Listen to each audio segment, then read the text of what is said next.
Hey everyone, before we get started with today's video, if you forgot to use a referral code when you signed up for Uber to get your bonus or guarantee of up to $1,000, then here's how to apply my referral code so you can still get some extra money.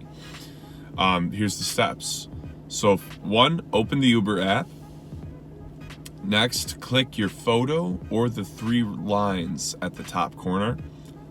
Click earnings. Click help or question mark. Click account and payment. Then referrals.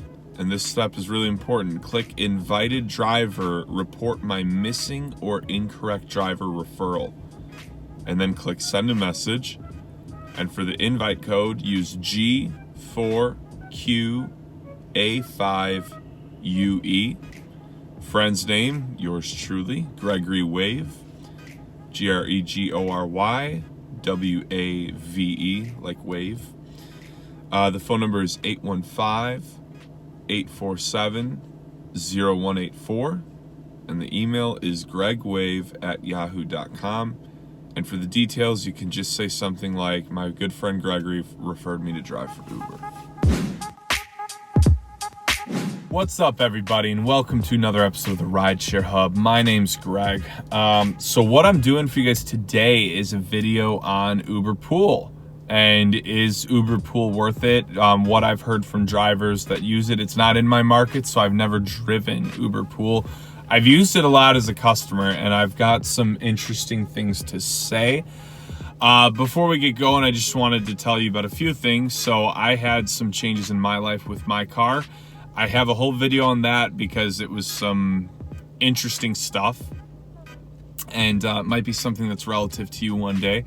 So I went ahead and made a video on that, and you should be able to find that on the channel. But the main thing is, this video is not going to pertain to everybody because there's not a lot of markets that even have Uber Pool. I want to say it's all the major markets, like I know for sure Miami, LA, San Francisco, I would guess Chicago, New York, Houston, maybe even Austin, but I might be wrong on some of those, so don't take my word for it. But here's what I've heard. So, as always, market is everything. And I say that in a lot of videos because my advice for someone in San Francisco is going to be way different from my advice for someone who lives anywhere in North or South Carolina or Tennessee.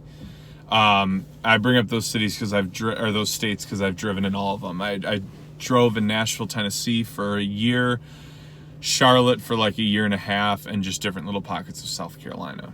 And in markets like those, something like Uber Pool would be disastrous. It would be hideous. You wouldn't make any money. It would end up hurting you more than helping you. But in other bigger markets where these features can really be utilized the right way, it can be an absolute game changer. Now, what I've learned with Uber and Lyft is generally with things like this, they benefit them way more than it benefits us. So why do Uber and Lyft like it?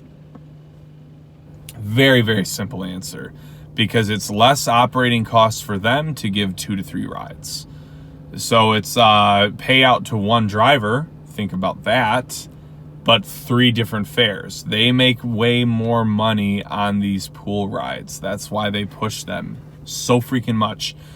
Now, for the most part, customers love them because you generally get a cheaper ride. Now, I will say it only really makes sense for the customer too, I feel like, if you're going somewhere that's far away.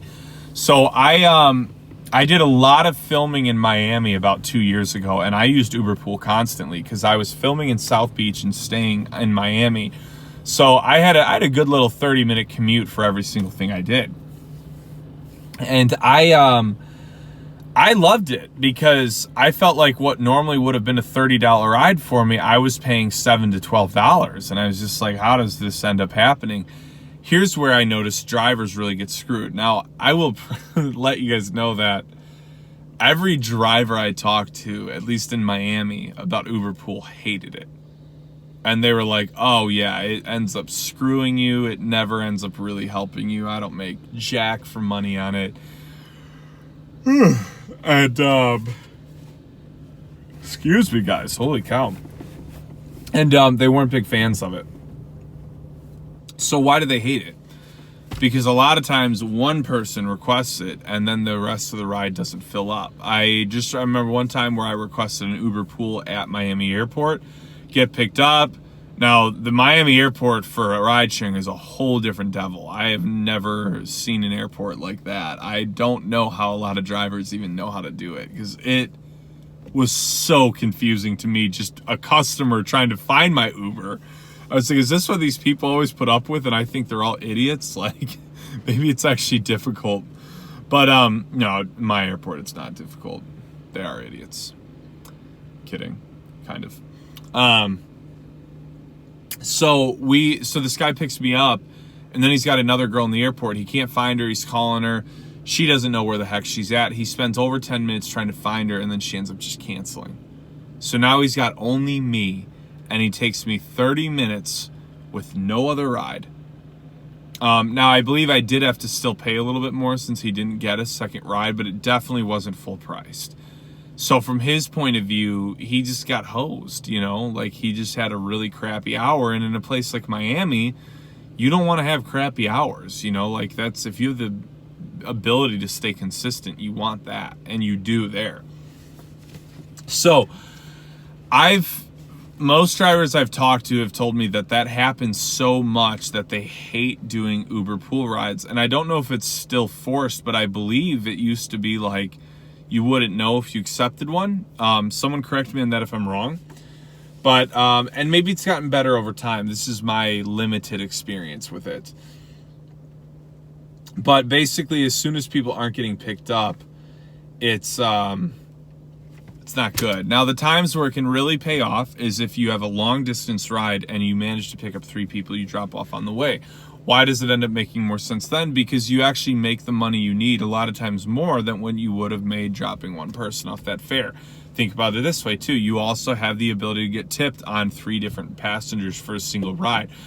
Now, I would guess that if they're taking Uber pool, they're probably cheap and probably not looking to tip. Might be someone who's just frugal though, and they're great tippers, but they just want to save as much money as they can. So if they can save $10 on the ride and throw you an extra $5, maybe they will. Who knows? But I would say if you're thinking about your odds, I would say statistically, most people who take Uber pool aren't going to be tipping you, because they're already thinking a lot more about saving a few bucks. So when it's great is you get a 45-minute ride. You get 3 people within the first 10 minutes, drop the one guy off at 20 minutes, the one guy off at 35, and then the third dude at 45 minutes. And a lot of times the trip itself took you an hour, but you might make 40 on that. And then you made 40 an hour and it's a great ride. That's how it can work. But from what I've heard from people, more often than not, it doesn't happen that way. Now, like I said earlier, that was Miami. In San Francisco or New York or something, maybe it's not like that. Maybe they're all great. Maybe they all suck. You know, at the end of the day, I can share this information with you. But if anything, I hope it spurs you to ask questions yourself and look into these things yourself. Because the biggest mistake so many drivers make is they go into things so blindly. They go into a whole new market and they don't research and they don't figure out where they should or shouldn't drive, what times they should drive. Do your research, you know, look into this stuff.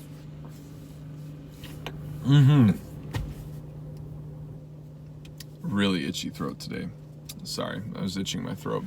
But I think that's about all I can get if I'm talking about itching my throat. So a little bit of a shorter video for you guys, but definitely like this video if you liked it, if you enjoyed it. Be sure to subscribe to the channel. I'm going to have a ton of new videos coming out really, really soon here. So you're definitely going to want to stay tuned to those ones. I always tell people, I'm like, the greatest thing you can do if you're an Uber driver is get really educated on a lot of stuff. That's the best way to be good at this, to make the most money you possibly can. And yeah, so hope you guys have a good week out there. Hope this info does something good for you. And I will talk to you all soon.